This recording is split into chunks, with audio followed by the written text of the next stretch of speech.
Je suis le fils de parents formidables, d'une famille formidable, qui m'ont beaucoup aidé par mimétisme, en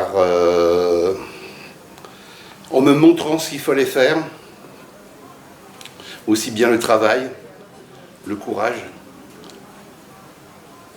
l'obstination, la résolution, ne pas se comparer aux autres, rester indépendant, beaucoup de valeurs.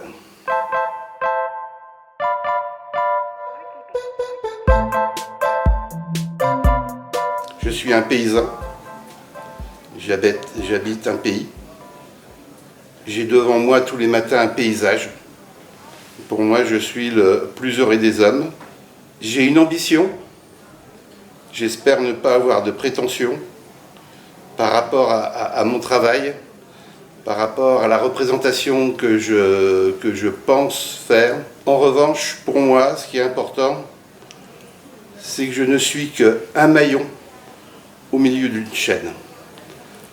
Ce qui est important, c'est que ce maillon soit fort. Dans une chaîne, elle résiste à partir du moment jusqu'à la résistance du maillon le plus faible. Je ne veux pas être le maillon faible.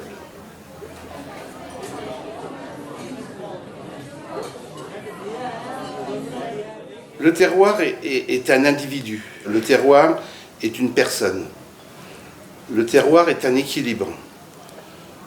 Pour moi, si je dois définir le terroir, je vais dire c'est un biotope avec un écosystème associé.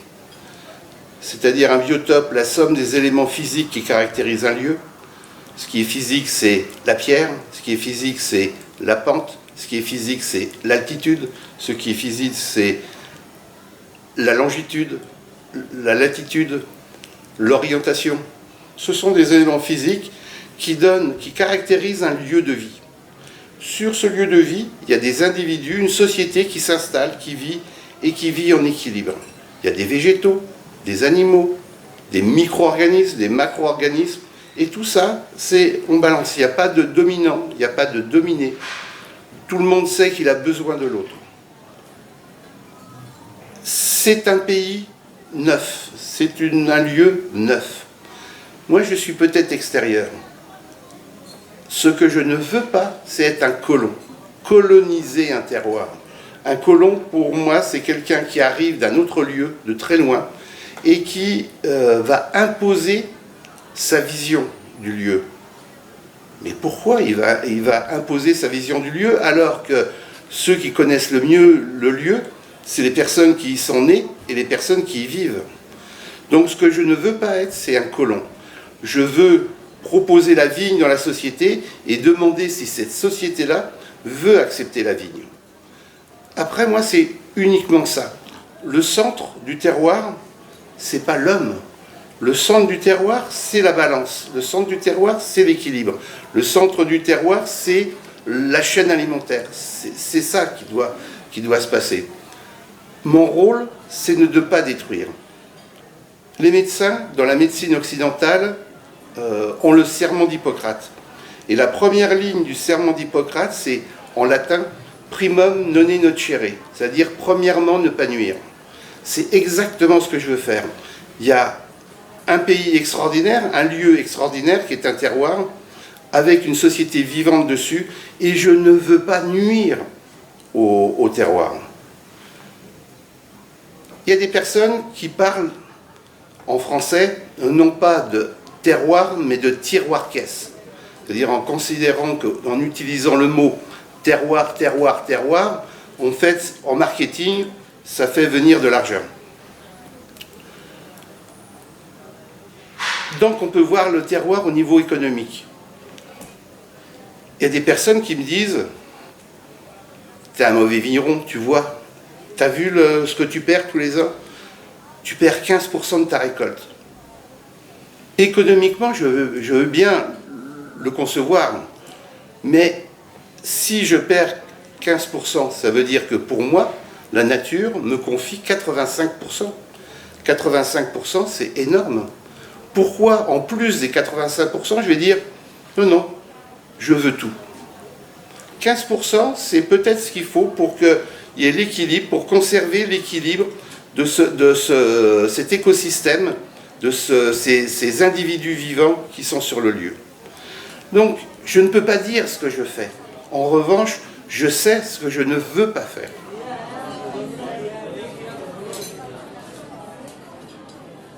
Les influences que j'ai reçues, déjà mes parents.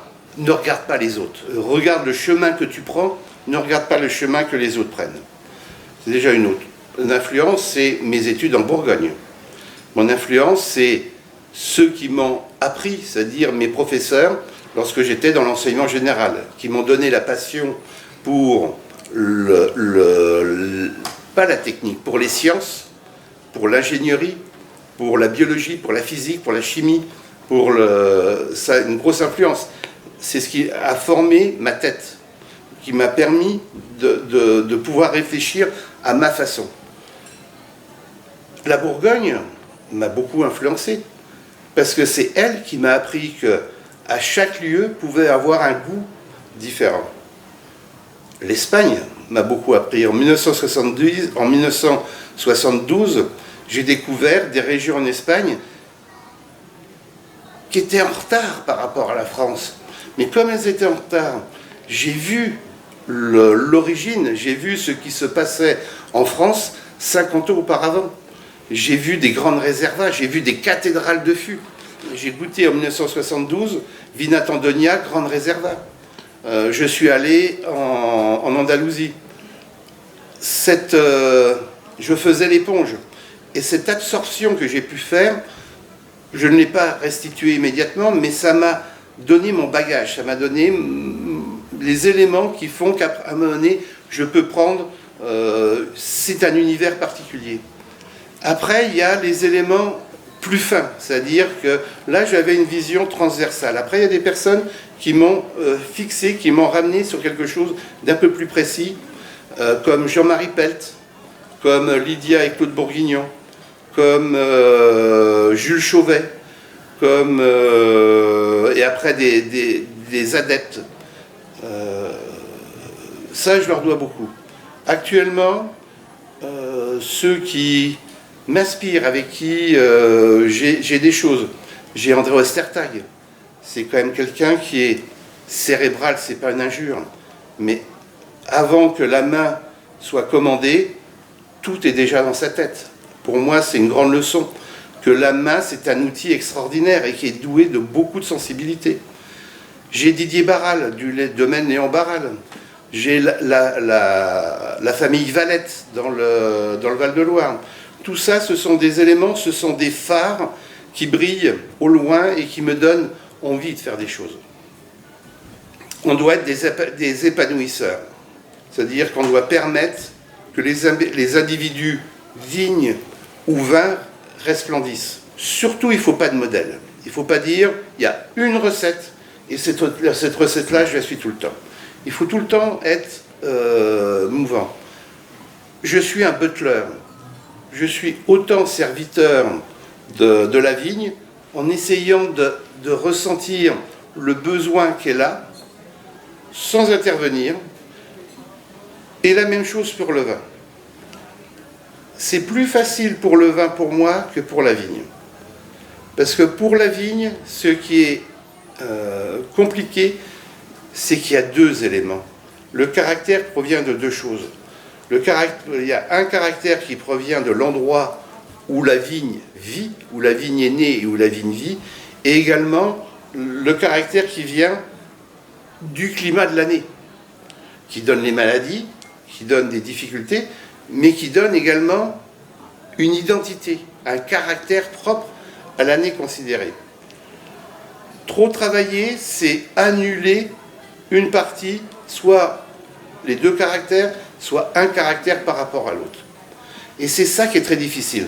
Pour le vin, il suffit d'être patient, de laisser faire les choses et d'encourager pour faire en sorte que le vin grandisse.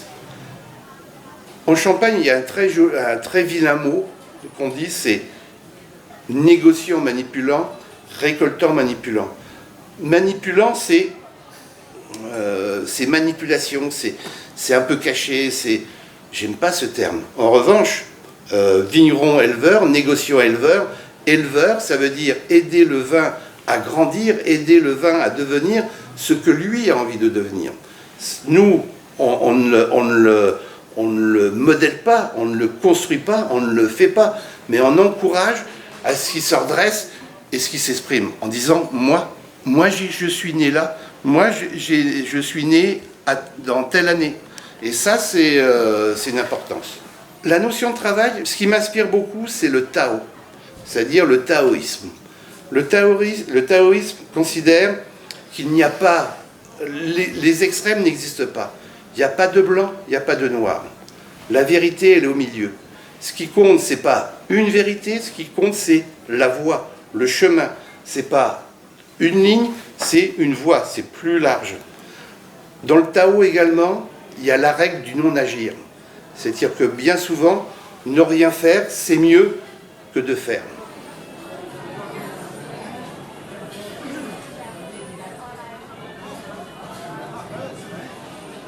Pour moi, la mémoire, c'est l'essence, c'est la substance.